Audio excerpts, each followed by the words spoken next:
আসসালামু আলাইকুম। আশা করি সকলেই ভালো আছেন। আমি আলহামদুলিল্লাহ ভালো আছি। আমাদের চৌধুরী পিপল চ্যানেল থেকে আপনাদেরকে অনেক অনেক ধন্যবাদ। এবং আপনারা আজকে যে নিউজটা নিয়ে আসছি, আশা করি সকলেই ভালো মনোযোগ সহকারে দেখবেন, শুনবেন, আশা রাখি। তো আজকের নিউজটা আপনারা শুনলে এত অবাক হয়ে যাবেন, একটা বিস্মিত হবেন। কারণ 1972 সালে সোভিয়েত ইউনিয়ন একটি মহাকাশযান, যেটার নাম ছিল কসমস 482, ওইটা শুক্র গ্রহের উদ্দেশ্যে তারা মহাকাশে পাঠিয়েছিল। কিন্তু যান্ত্রিক ত্রুটির কারণে এটা নির্দিষ্ট কক্ষপথে যেতে পারে নাই, যার কারণে এটা পৃথিবীর চারদিকে ঘুরপাক দিতেছিল। পরে এই যে একটা নিউজ দেখেন, এই নিউজটা আপনারা দেখলে বুঝতে পারবেন।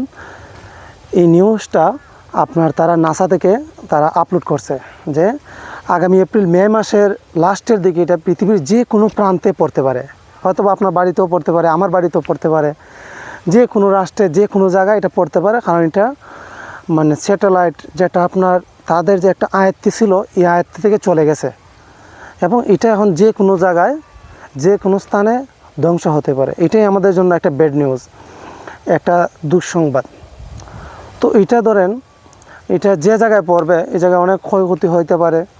আবার এটা আশা করা যায়, বেশিরভাগই আশা করতেছেন যে এটা কোনো সাগর অথবা নদীর মধ্যে পড়বে। আর যদি নদী না পড়ে স্থলে পড়ে,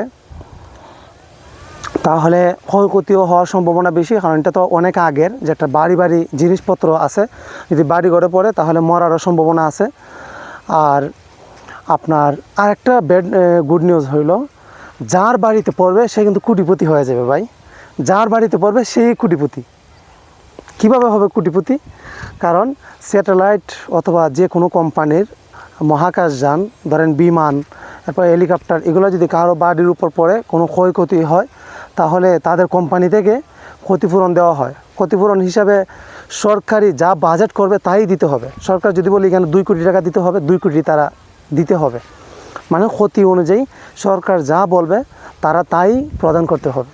তো ধরেন এখন যদি আমার বাড়িতে পড়ে যায়, তাহলে আমি তো কোটিপতি, আগামীকালকে আমি কোটিপতি হয়ে যাবো। আপনার বাড়িতে যদি পড়ে যায়, আপনিও কোটিপতি। কিন্তু যদি মানুষ মারা যায় ভাই, কোটিপতি দিয়ে কী হবে?